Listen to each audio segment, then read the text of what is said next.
Bonjour à tous, supporters strasbourgeois. Aujourd'hui, on revient ensemble sur la rencontre du dimanche 15 septembre contre Angers. Vous allez voir, c'était un match plein de rebondissements et d'émotions. Alors, on ne perd pas de temps et on plonge directement dans le sujet. Allez, c'est parti.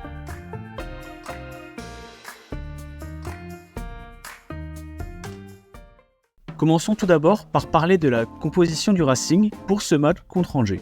Le coach a décidé de débuter avec son dispositif habituel en 3-2-3-2, une formation qui a bien fonctionné jusqu'ici. On retrouve Djordje Petrovic dans les cages. En défense, un trio composé de Guéladoué, Sedoussou et Abakar Sylla. Dans le double pivot au milieu, on a André Santos et Ismaël Doucouré. Devant eux, on a un milieu à 3 avec Dylan Bakwa, Habib Diarra et Diego Moreira. Et bien sûr, nos deux attaquants, Sébastien Nanassi et Emmanuel Emeka. Cependant, dès les premières minutes, le coach a rapidement vu la nécessité d'un changement tactique pour s'adapter à la configuration d'Angers. On est alors passé en 4-2-3-1 avec Diego Moreira repositionné en latéral gauche et Nanassi décalé sur le côté gauche pour exploiter les espaces. Ce changement a permis de stabiliser un peu plus la défense et d'apporter plus de dynamisme sur les ailes, notamment pour contrer les offensives d'Angers qui mettaient beaucoup de pression sur nos côtés. Dès les premières minutes, on sent que Strasbourg doit composer avec un Angers bien organisé et agressif. À la 4e minute, Sylla est averti pour une faute sur Abdelli. C'est une première alerte et cela montre que la bataille va être rude. La fébrilité se ressent dès le début, avec un contrôle raté de Sceaux à la 7e minute, heureusement sans conséquence. Pendant les premières minutes, Angers domine la possession du ballon. Strasbourg peine à relancer proprement de l'arrière, et jusqu'à la 11e minute, c'est clairement le SCO qui dicte le rythme du match. Mais la première grosse occasion pour Strasbourg survient à la 15e minute. Doucouré sert parfaitement Emega à l'entrée de la surface. Emega, gêné par le retour de Lefort, tente une frappe du bout du pied, mais il bute sur Fofana, le gardien angevin. C'est la première alerte sérieuse pour Angers et cela réveille les 22 joueurs sur le terrain. Cette occasion semble avoir débloqué la rencontre. Dès la 18e minute, le rythme s'accélère et les deux équipes montrent plus d'intensité dans les duels.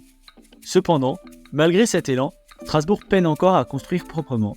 Petrovic et ses coéquipiers commettent quelques erreurs techniques, notamment à la 21e minute, ce qui rend difficile la mise en place des actions offensives. Le match reste équilibré, mais le Racing commence à monter en puissance. Et c'est à la 31e minute que Strasbourg parvient enfin à faire la différence. Sur un mouvement bien construit, Nanassi repique dans l'axe, trouve Bakwa dans la surface qui, d'un geste superbe, élimine deux défenseurs avant de redonner à Nanassi. Le Racing ouvre le score 1-0, un but qui fait vibrer tout le stade de la Méno.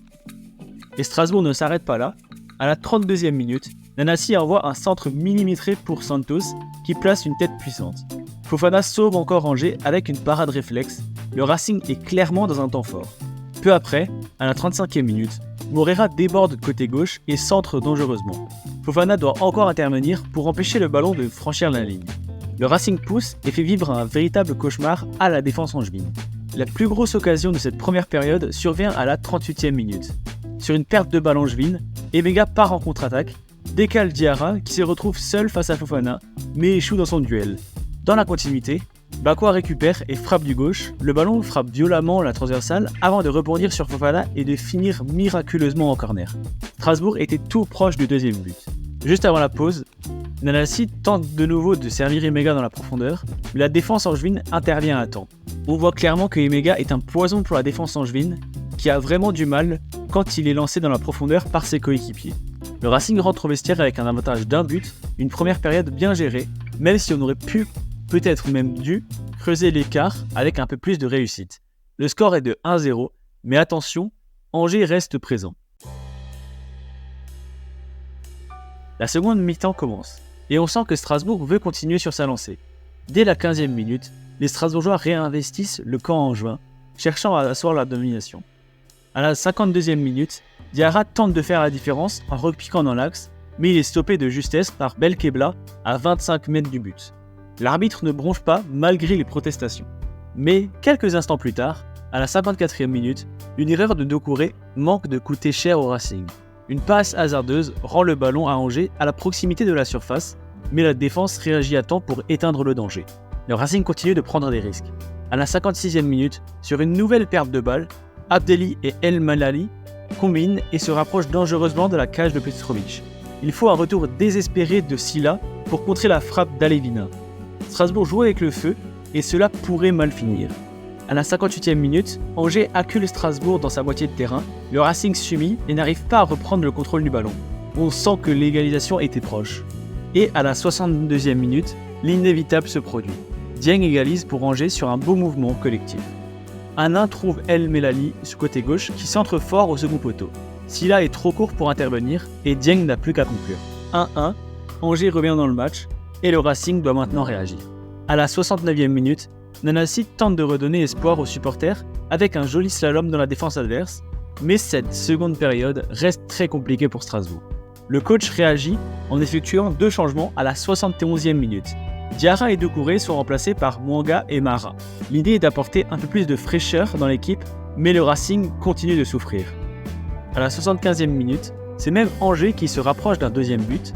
Sur une combinaison à l'entrée de la surface, la défense alsacienne est mise en difficulté et il faut un grand Petrovic pour couper le centre de Dieng à la 73e minute.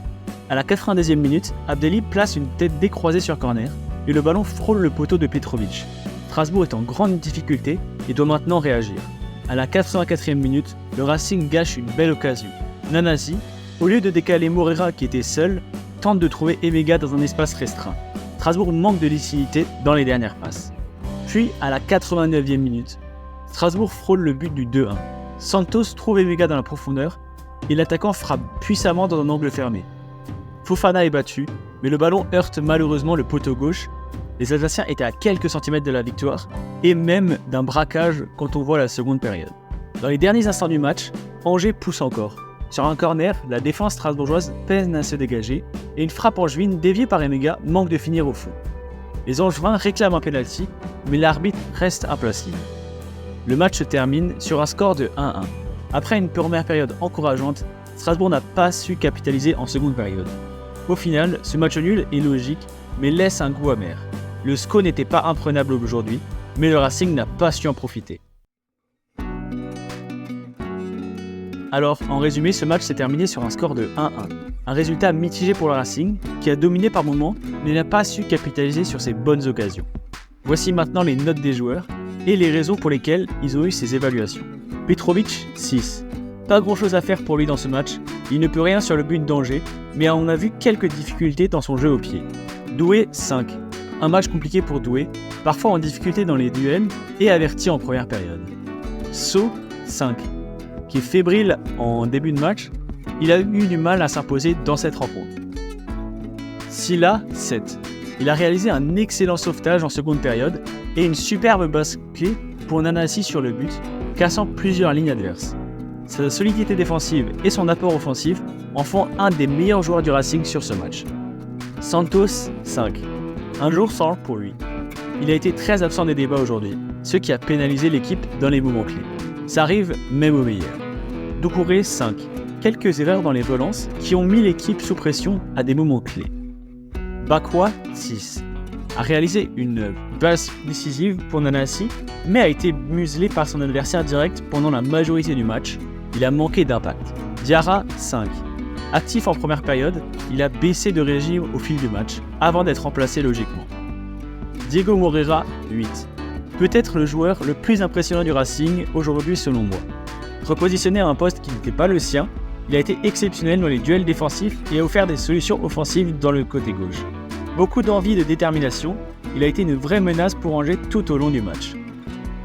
Nanasi, 6. Buteur à la 31e minute, mais il a eu du mal à exister dans le jeu en seconde période. Il est resté discret après son but. Emega, 6. Très bon dans les duels physiques face à ses adversaires directs, et une vraie progression par rapport à la saison dernière. Il a su conserver des ballons précieux, mais peut-être qu'il aurait dû être un peu plus égoïste sur certaines occasions. Liam Rossenior, 4. Des changements un peu trop tardifs à mon goût, surtout quand Angers a pris le dessus en seconde période. Peut-être la première fois où il a semblé en manque d'idées pour percer la défense angevine. Si vous êtes d'accord avec ces notes, faites-le savoir en commentaire, ou si vous avez une autre analyse, partagez-la aussi, je veux entendre vos avis. En conclusion, ce match contre Angers laisse un sentiment mitigé. Strasbourg a montré du caractère en première période, mais s'est relâché en seconde période, laissant Angers revenir au score. Liam Rossignol et son équipe devront tirer les leçons de ce match, notamment pour mieux gérer ce genre de situation. Merci encore à tous les supporters pour votre soutien, que ce soit à la Méno ou derrière vos écrans. On se retrouve très vite pour un nouveau numéro de Ça dit quoi, et d'ici là, allez Racing.